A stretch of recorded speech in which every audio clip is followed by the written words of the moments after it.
हाँ बच्चों, good morning. Agriculture वाले बच्चों के लिए पहला टॉपिक है अपना बायोटेक्नोलॉजी और टिश्यू कल्चर। हमने थोड़ा सा क्लास में पढ़ा था इसके बारे में, उसी शुरुआत से ही हम इसको वापस पढ़ेंगे। देखो बच्चों, मैंने बायोटेक्नोलॉजी को समझाने से पहले आपको क्रोमोसोम, गुणसूत्र और जीन के बारे में, डीएनए के बारे में थोड़ा सा बताया था। तो उसी प्रकार से मैं आज भी शुरुआत करूंगा कि पहले आपको थोड़ा सा जीन के बारे में, डीएनए के बारे में, क्रोमोसोम के बारे में बताऊंगा।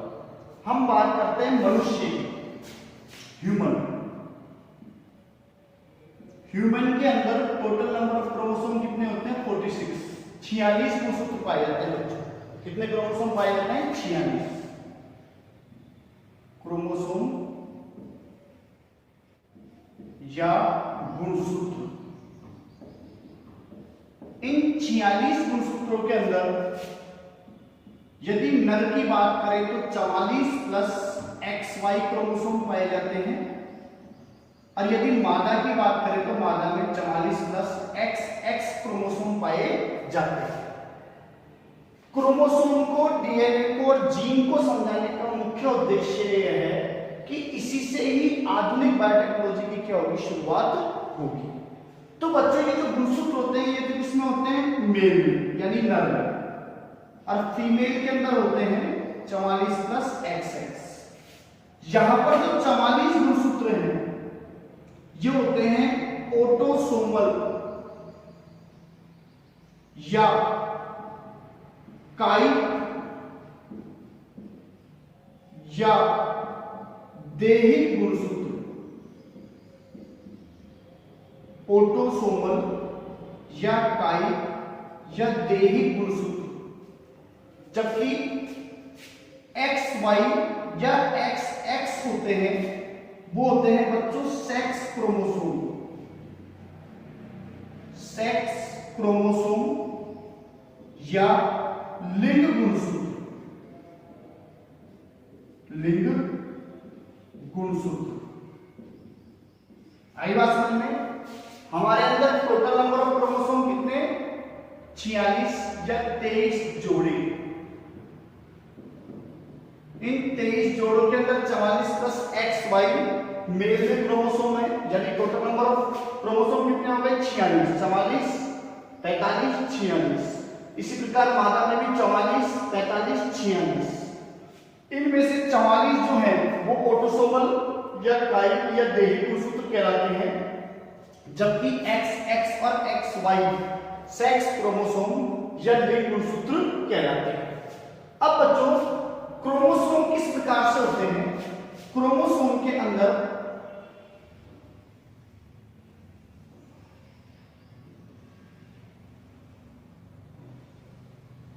ऐसे दो क्रोमेटिड होते हैं, एक क्रोमेटिड ये रहा, दूसरा ये रहा, और ये क्रोमेटिड डीएनए, इस प्रकार से डीएनए कुंडलित अवस्था में पाया जाता है।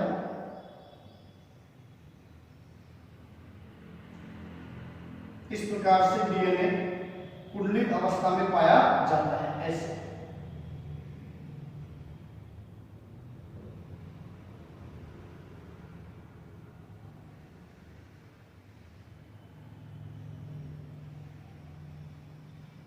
और इस डीएनए से जगह जगह पर एक प्रोटीन जुड़ी होती है, उस प्रोटीन को अपन बोलते हैं हिस्टोन प्रोटीन। कौन सी प्रोटीन जुड़ी रहती है बच्चों? Histone protein. यानी एक गुणसूत्र में दो क्रोमेटिड पाए जाते हैं। कितने क्रोमेटिड पाए जाते हैं? दो, एक ये वाला और एक ये वाला। ये दोनों क्रोमेटिड, या हम बोले प्रत्येक क्रोमेटिड किस किस का बना होता है? एक तो डीएनए का और एक होती है हिस्टोन प्रोटीन। हिस्टोन प्रोटीन, यानी ये जो गुणसूत्र है वो डीएनए का और हिस्टोन प्रोटीन का क्या होता है? बना हुआ होता है। अब बच्चों, जैसे हमने एक डीएनए बाहर निकाल लिया, ये डीएनए में बाहर निकाल लिया, इस प्रकार से डीएनए सर्पिल रूप से क्या रहता है? कुंडलित रहता है। इस डीएनए के क्रियात्मक खंड को हम क्या बोलते हैं? जीन। क्या बोलते हैं बच्चों? जीन। और एक जीन के द्वारा एक प्रोटीन बनती है। एक जीन के द्वारा क्या बनती है बच्चों? एक प्रोटीन बनती है, और एक प्रोटीन के द्वारा एक लक्षण क्या होता है? कंट्रोल होता है। एक जीन के द्वारा एक प्रोटीन बनेगी और एक प्रोटीन के द्वारा एक लक्षण क्या होगा? कंट्रोल होगा। अगर यदि ये जीन परिवर्तित हो जाए तो 100% ये प्रोटीन भी क्या हो जाएगी? परिवर्तित हो जाएगी। और यदि ये प्रोटीन परिवर्तित हो जाए तो 100% ये लक्षण भी क्या हो जाएगा? परिवर्तित हो जाएगा। आई बात समझ में? ये चीज ध्यान रखनी है, काम आएगी हमारे बायोटेक्नोलॉजी के अंदर, जैव प्रौद्योगिकी के अंदर। अब मैंने क्या बताया आपको शुरू से, मनुष्य की बात कर रहे हैं, ऐसे ही पेड़ पौधे के अंदर भी गुणसूत्र पाए जाते हैं। उनके गुणसूत्र भी इस प्रकार क्रोमेटिड के बने होते हैं, और वो क्रोमेटिड किसके बने होते हैं? डीएनए प्रोटीन के बने होते हैं। उनमें भी डीएनए में क्या पाई जाती है? जीन पाई जाती है, और इस जीन के द्वारा एक कैरेक्टर, एक जीन के द्वारा एक कैरेक्टर क्या होता है? प्रदर्शित होता है। अब बच्चों जो बायोटेक्नोलॉजी है इसके दो भाग हैं। पहला प्राचीन जैव प्रौद्योगिकी,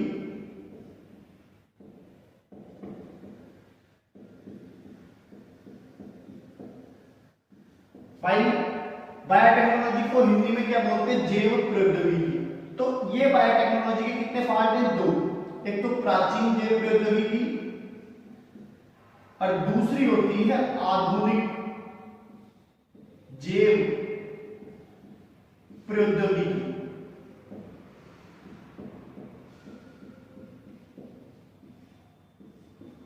कितने पार्ट हो गए बच्चों? दो। एक तो प्राचीन जैव प्रौद्योगिकी और दूसरी कौन सी हो गई? आधुनिक जैव प्रौद्योगिकी। अब what is difference between ancient प्राचीन बायोटेक्नोलॉजी और मॉडर्न बायोटेक्नोलॉजी? इन दोनों में क्या अंतर है बच्चों? प्राचीन जैव प्रौद्योगिकी के अंतर्गत हम विभिन्न सूक्ष्म जीवों का उपयोग करते थे और विभिन्न प्रकार के प्रोडक्ट या उत्पाद प्राप्त करते थे। प्राचीन बायोटेक्नोलॉजी के अंतर्गत विभिन्न प्रकार के हम सूक्ष्म जीवों का यूज करते थे और विभिन्न प्रकार के क्या प्राप्त करते थे? उत्पाद। जैसे एग्जांपल है दूध है, दूध से हमको क्या बनाना है? दही बनाना है, तो हम लैक्टोबैसिलस जीवाणु क्या ले रहे हैं? काम में ले रहे हैं। पर ये प्राचीन बायोटेक्नोलॉजी है। जैसे शर्करा है,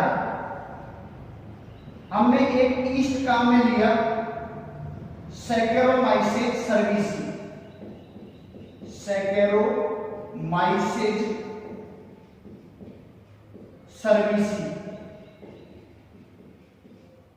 और हमने क्या बना लिया? एल्कोहल। क्या बना लिया? एल्कोहल, किण्वन की प्रक्रिया के द्वारा। तो शर्करा इज कन्वर्ट इनटू अल्कोहल। ये प्राचीन बायोटेक्नोलॉजी। तो प्राचीन बायोटेक्नोलॉजी के अंतर्गत हम सूक्ष्म जीवों का प्रयोग करके और विभिन्न प्रकार के क्या प्राप्त करते हैं? बच्चों, उत्पाद प्राप्त करते हैं। पर आधुनिक बायोटेक्नोलॉजी के अंदर जो हमको इस चैप्टर में पढ़नी है, आधुनिक बायोटेक्नोलॉजी के अंतर्गत हम रिकॉम्बिनेंट बायोटेक्नोलॉजी, रिकॉम्बिनेंट बायोटेक्नोलॉजी या पुनर्योगज डीएनए तकनीक, इसको अपन रिकॉम्बिनेंट डीएनए बायोटेक्नोलॉजी लिख देते हैं। पुनर्योगज डीएनए तकनीक के द्वारा नए जीव का क्या करते हैं? निर्माण करते हैं। अब आप लोगों को पूछिए ये क्या चीज है? Recombinant DNA biotechnology. Recombinant biotechnology क्या है? इस विधि के द्वारा, रिकॉम्बिनेंट बायोटेक्नोलॉजी के द्वारा, इस विधि के द्वारा हम जीनों का क्या करते हैं? हेरफेर करते हैं, और हेरफेर करने के बाद वांछित उत्पाद की हम क्या करते हैं? प्राप्ति करते हैं। अब जैसे आप बच्चों ये चीज तो आपके प्राचीन बायोटेक्नोलॉजी समझ में आ गई होगी। अब आप सोच रहे हो सर ये आधुनिक के अंदर जीनों का हेरफेर कैसे करते हैं और ये टेक्निक कैसे काम करती है? एक नॉर्मल सा एग्जांपल है, बिल्कुल सरल। जैसे मान लो ये जीन है, इस जीन के द्वारा भविष्य में ए प्रोटीन बनेगी। कौन सी प्रोटीन बनेगी बच्चों? ए। पर इस ए प्रोटीन के द्वारा हमारे अंदर भविष्य में कोई ना कोई विकार पैदा होगा। या कोई विकृति पैदा होगी तो हम क्या करेंगे, जीवन की शुरुआती अवस्था में इस चीज का पता कर लेंगे कि भाई इस जीन के द्वारा ये ए प्रोटीन बन रही है और इस ए प्रोटीन के द्वारा हमारे अंदर कोई विकार पैदा हो रहा है, और जीवन की शुरुआती अवस्था में इस जीन को यहाँ से हटा देंगे, इस अवांछित जीन को हटा देंगे और यहाँ पर नई जीन को क्या कर देंगे, जोड़ देंगे। ये अभिक्रिया क्या कहलाती है, रिकॉम्बिनेंट बायोटेक्नोलॉजी। इस अभिक्रिया को अपन रिकॉम्बिनेंट डीएनए टेक्नोलॉजी कहते हैं। और इस प्रकार जो हमें जीन प्राप्त होगा उसको अपन बोलते हैं जीएमओ। जीएमओ बहुत इंपॉर्टेंट क्वेश्चन है। जीएमओ क्या है, जेनेटिकली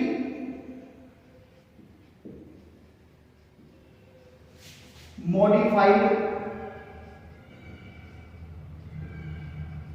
ऑर्गेनिज्म। ठीक है, जेनेटिकली मॉडिफाइड ऑर्गेनिज्म, अनुवांशिक रूपांतरित जीव। क्या कहलाएगा बेटे, अनुवांशिक रूपांतरित जीव। यदि प्लांट मॉडिफाइड कर रहे हैं तो वो प्लांट कहलाएगा जीएम प्लांट। क्या कहलाएगा बच्चों, जीएम प्लांट। यदि एनिमल मॉडिफाइड कर रहे हैं तो वो एनिमल क्या कहलाएगा, जीएम एनिमल या जेनेटिकली मॉडिफाइड एनिमल। इसे अपन ट्रांसजेनिक प्लांट भी बोल सकते हैं, ट्रांसजेनिक प्लांट भी बोल सकते हैं, और जीएम एनिमल को ट्रांसजेनिक एनिमल भी बोल सकते हैं। तो बात आपकी समझ में आ रही होगी कि बायोटेक्नोलॉजी की दो पार्ट है, एक तो प्राचीन और दूसरा कौन सा है बच्चों, आधुनिक। जो प्राचीन बायोटेक्नोलॉजी है इसके अंतर्गत हम सूक्ष्म जीवों का प्रयोग करके और विभिन्न प्रकार के क्या प्राप्त करते हैं, उत्पाद प्राप्त करते हैं। जैसे दूध का दही बनना, शर्करा का अल्कोहल में कन्वर्ट होना। पर जो आधुनिक जैव प्रौद्योगिकी है, आधुनिक बायोटेक्नोलॉजी है, इसके अंतर्गत हम रिकॉम्बिनेंट डीएनए बायोटेक्नोलॉजी, पुनर्योगज डीएनए तकनीक का उपयोग करके जीनों का हेरफेर करते हैं। और जीनों का हेरफेर करके हम विभिन्न प्रकार के वांछित लक्षण जीव के अंदर क्या करते हैं, उत्पन्न करते हैं। और जैसे जीनों का हेरफेर करके जो हमको जीव प्राप्त होता है उसको हम जेनेटिकली मॉडिफाइड ऑर्गेनिज्म कहते हैं। क्या बोलते हैं बच्चों, जेनेटिकली मॉडिफाइड ऑर्गेनिज्म। यदि ये परिवर्तन प्लांट में हो रहा है तो ये जेनेटिकली मॉडिफाइड प्लांट कहलाएगा। यदि ये परिवर्तन एनिमल में हो रहा है तो जेनेटिकली मॉडिफाइड एनिमल कहलाएगा। इस जेनेटिकली मॉडिफाइड प्लांट को हम ट्रांसजेनिक प्लांट भी बोलते हैं और जेनेटिकली मॉडिफाइड एनिमल को हम ट्रांसजेनिक एनिमल भी बोलते हैं। तो मैंने आपको शुरू से क्या बताया, पहले तो वास्तव में क्रोमोसोम क्या है, क्योंकि हमको जीन पढ़ना है, पहले जीन समझना है। जीन क्या होती है, जीन डीएनए का वह क्रियात्मक खंड है जिसके द्वारा एक प्रोटीन बनती है और उस प्रोटीन के द्वारा एक कैरेक्टर क्या होता है, प्रदर्शित होता है। तो 100% इस जीन में यदि परिवर्तन होगा तो प्रोटीन में परिवर्तन होगा, और यदि प्रोटीन में परिवर्तन होगा तो लक्षण में क्या होगा, परिवर्तन होगा। तो आधुनिक जैव प्रौद्योगिकी के अंतर्गत हम इस जीन का क्या करते हैं, हेरफेर करते हैं, और जीन का हेरफेर करके हम वांछित क्या प्राप्त करते हैं, उत्पाद प्राप्त करते हैं। जैसे सबसे अच्छा एग्जांपल है, एक गाय है, वो 5 लीटर ही दूध देती है और हम चाहते हैं कि उसकी दूध की मात्रा बढ़ जाए, तो हम क्या करेंगे, उसके अंदर केसीन प्रोटीन को बनाने वाली जीन डाल देंगे। आई बात समझ में, केसीन प्रोटीन को बनाने वाली जीन डाल देंगे तो उसके अंदर दूध की मात्रा क्या हो जाएगी, बढ़ जाएगी। दूध की मात्रा अपने आप उसके अंदर क्या हो जाएगी, इंक्रीज हो जाएगी। एक बहुत अच्छा एग्जांपल देता हूं बच्चों आपको इसका।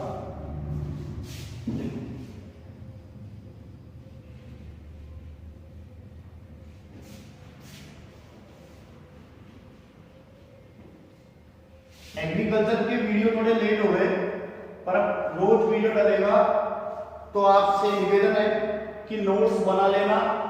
स्कूलें चालू होंगी तो हो जाएंगी, पर आप नोट्स बना लो प्रॉपर तरीके से, ठीक है। आपको नोट्स की पीडीएफ भी भेज दूंगा, तो उसमें से देख के आप नोट्स बना लो और रेगुलर रूप से अपनी पढ़ाई शुरू कर लो, क्योंकि 3 महीने हो गए बिना पढ़े हुए। तो अब पढ़ाई शुरू कर दो, क्योंकि आपकी 12th है, आपके 2 महीने 3 महीने खराब हो गए, तो अपनी पढ़ाई को रेगुलर कर लो। देखो एग्जाम्पल है, सबसे अच्छा बीटी कपास। ये सब पढ़ा चुका हूं मैं, एक बार रिवाइज हो रहा है। जिनके पास नोट्स है वो नोट्स से पढ़ लेना एक बार। बीटी कपास, देखिए बच्चों, जैसे कपास है, इस कपास में कीड़ा लगता है, पिंक बॉल बम, गुलाबी सड़न कीड़ा। और इस कीड़े के कारण इस कपास की पैदावार 60% तक क्या हो जाती है, कम हो जाती है। अब हमको क्या करना है, इस कीड़े के प्रति इस कपास को क्या करना है, प्रतिरोधी बनाना है। क्या बनाना है, प्रतिरोधी बनाना है। अब हम इसको प्रतिरोधी बनाना चाहते हैं। गुलाबी सड़न कीड़ा है, गुलाबी सड़न कीड़ा 60% तक कपास की पैदावार को क्या कर देता है, कम कर देता है। तो इस कीड़े के प्रति हम इस कपास को क्या बनाना चाहते हैं, प्रतिरोधी बनाना चाहते हैं। ठीक है, अब देखिए हम क्या करते हैं, एक जीवाणु होता है बेसिलस thuringiensis, बेसिलस thuringiensis। ये जो जीवाणु है, इस जीवाणु से जीन प्राप्त होती क्राइजीन, क्राइजीन। इस क्राइजीन को हम क्या करते हैं, इस कपास में डाल देते हैं। इस कपास में क्या कर देते हैं, प्रवेश करा देते हैं। जब इस क्राइजीन को इस कपास में प्रवेश करा देते हैं तो ये जीन 100% इस कपास में जाकर एक प्रोटीन बनाएगी, और वो प्रोटीन कौन सी होगी, क्राई प्रोटीन। आई बात समझ में, कौन सी प्रोटीन होगी, क्राई प्रोटीन। अब कपास में क्राई प्रोटीन बन रही है, हमने बेसिलस thuringiensis जीवाणु से क्राइजीन प्राप्त की, उसको कपास में इंजेक्ट करा दिया, क्राई प्रोटीन बन रही है। अब जब गुलाबी सड़न कीड़ा इस कपास को खाता है तो 100% ये जो प्रोटीन है ये इस गुलाबी सड़न कीड़ा में एंटर होगी, और उसकी आंत में छोटे छोटे छेद बना देगी, जिसके कारण वो कीड़ा कुछ समय बाद क्या हो जाएगा, मर जाएगा। एक कीड़े ने खाया वो मर गया, दूसरे ने खाया वो मर गया, तो धीरे धीरे कीड़े खाना बंद कर देंगे। तो ये जो कपास है इस गुलाबी सड़न कीड़े के प्रति क्या हो जाएगी, प्रतिरोधी हो जाएगी। और ये प्रक्रिया जो जीन को हमने इस कपास में जोड़ा, ये प्रक्रिया क्या कहलाएगी, मॉडर्न बायोटेक्नोलॉजी कहलाएगी। और इसके लिए जो अपने टेक्निक यूज की वो कौन सी यूज करेंगे, हम रिकॉम्बिनेंट डीएनए टेक्नोलॉजी, पुनर्योगज डीएनए तकनीक। और इस प्रकार जो रिकॉम्बिनेंट कपास प्राप्त होगी, इसे अपन बीटी कपास या किलर कॉटन के नाम से जानते हैं। आई बात समझ में, किस नाम से जानते हैं, किलर कॉटन के नाम से जानते हैं। तो बच्चों मैंने क्या बताया आपको, रिकॉम्बिनेंट बायोटेक्नोलॉजी में हमने क्या किया, जो बीटी कपास है, बीटी कपास तैयार करने के लिए हमने क्या करा, कपास के अंदर बेसिलस thuringiensis जो जीवाणु है, इस जीवाणु से हमने क्राइजीन प्राप्त की। क्राइजीन प्राप्त करने के बाद हमने इस क्राइजीन को कपास में इंजेक्ट कर दिया।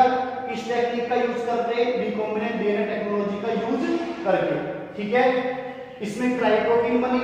अब कपास को जब इस गुलाबी सड़न कीड़े ने खाया तो ये क्या हो गया, मर गया। तो इसके हाथ में क्या हो गया, छेद बन गए। तो ये कपास स्वयं अपने आप इस कीड़े के प्रति क्या हो गई, प्रतिरोधी हो गई। और इस प्रकार प्राप्त कपास को हम बीटी कपास या किलर कॉटन के नाम से जानते हैं। ठीक है बच्चों, ये आपका पहला लेक्चर है बायोटेक्नोलॉजी का। धीरे धीरे हम रोज लेक्चर लेंगे, आप ध्यान से नोट्स बना लेना। कोई दिक्कत हो आपको किसी प्रकार की तो 7597628107 पुराना वाला नंबर है, आप इस पर पूछ सकते हो, व्हाट्सएप कर सकते हो, या किसी प्रकार की कोई समस्या हो तो मुझसे पूछ सकते हो। ठीक है बच्चों, कोई दिक्कत हो तो इसमें पूछ लेना, पर नोट्स बनाना प्रॉपर। आपसे मिलेंगे थोड़े दिनों बाद, फिर आपके नोट्स चेक करेंगे। ठीक है, टाइम आपके पास क्या बचा है, कम बचा है। थैंक यू बच्चों।